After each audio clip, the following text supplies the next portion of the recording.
How many movie reviews for Bad Boys for Life are gonna start their videos with singing to you the Bad Boys theme song? Yeah, I didn't do that.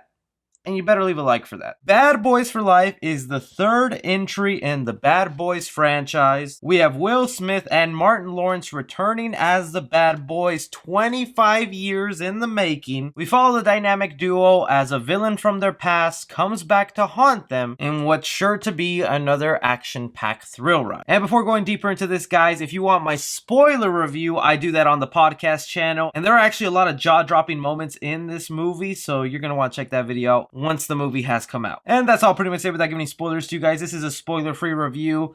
Oh my god. This movie is freaking fantastic. And that's coming from someone who barely enjoyed the first two movies, okay? Other than the chemistry Will Smith and Martin Lawrence have in these movies, everything else just screams generic, bland action movie. Obviously, I'm in the minority because whatever Michael Bay did to those films have made it a phenomenon to where we get a third movie 25 years later. And this, I swear to you, is actually the best Bad Boys movie. I'm not even joking around. I was completely surprised how thrilling, fun, and hilarious this movie actually was. A lot of people out there might have been scared because this is the first time Michael Bay does not direct the Bad Boys movie. The first two were directed by him. But these new guys who directed it, who I'm sorry, I'm going to completely butcher your names here, Adeli El Arabi and Balafala.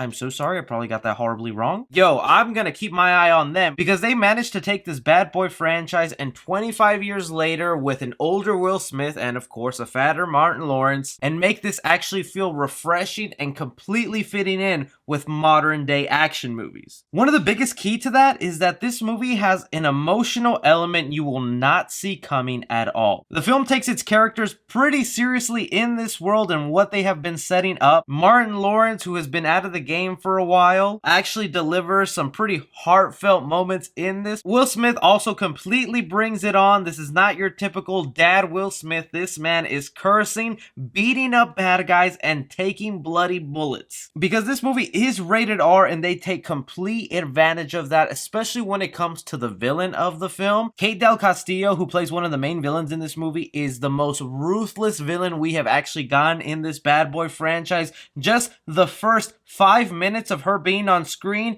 you are not going to want to be trapped alone in a room with her. Same goes for her son in this movie, who handles some of the more action and one-on-one combat with Will Smith. The choreography in these fight scenes are handled so well. No shaky cam, no fast-paced cutting. It's actually wide shots where you can actually see punches being thrown and where they're landing. The marketing for this movie has done it no justice because a lot of you are going to be surprised when you watch this film just how entertaining and fun you actually have with it. Last week, if you would have told me how much I wound up loving Bad Boys, I would have slapped you in your face and told you to go watch Big Mama's House. But this movie, as an action flick that is also meant to make you laugh with some great star power of Will Smith and Martin Lawrence, it does the job so damn well. The only complaint I think I can honestly have about this movie for what it is that it did run a little too long. There's a good about 10-20 minutes that probably could have been taken away from this movie. It does overstay its welcome, and that's just for the chunky plot and twists and turns it decides to take. Alright, so for Bad Boys for Life, I'm gonna give action 3.5 stars, which I was not expecting to give it that at all. Especially with them missing Michael Bay, the action-packed man. These directors do a great job of paying homage to Michael Bay's style of filmmaking while throwing in a more refreshing modern take that works so well with the movie.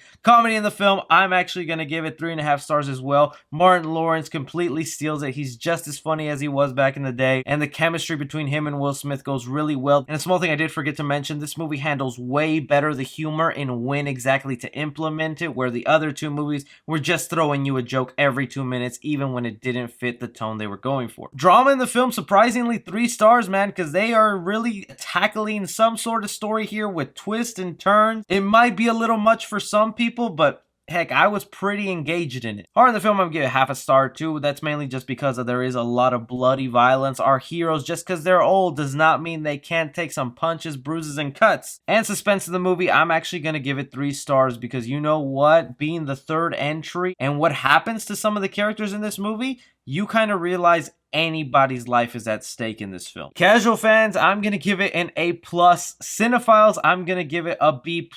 And critically, I'm going to give it a B-. Call me crazy, but Bad Boys for Life deserves to be added to your collection at home. That's a keeper. But that is just my opinion on Bad Boys for Life, guys. I am completely surprised. I went in kind of dreading, not wanting to see this movie, but yo, it is actually a really fun film. So let me know what you guys thought about this Bad Boys movie, and don't forget to check out Film Strippers, the podcast channel, where Austin and I will be doing a full spoiler breakdown of all these twists and turns. You don't want to miss that. And don't forget to like and subscribe. Follow me on Twitter at 3C Film Review. As always, I'm Chris. Take care.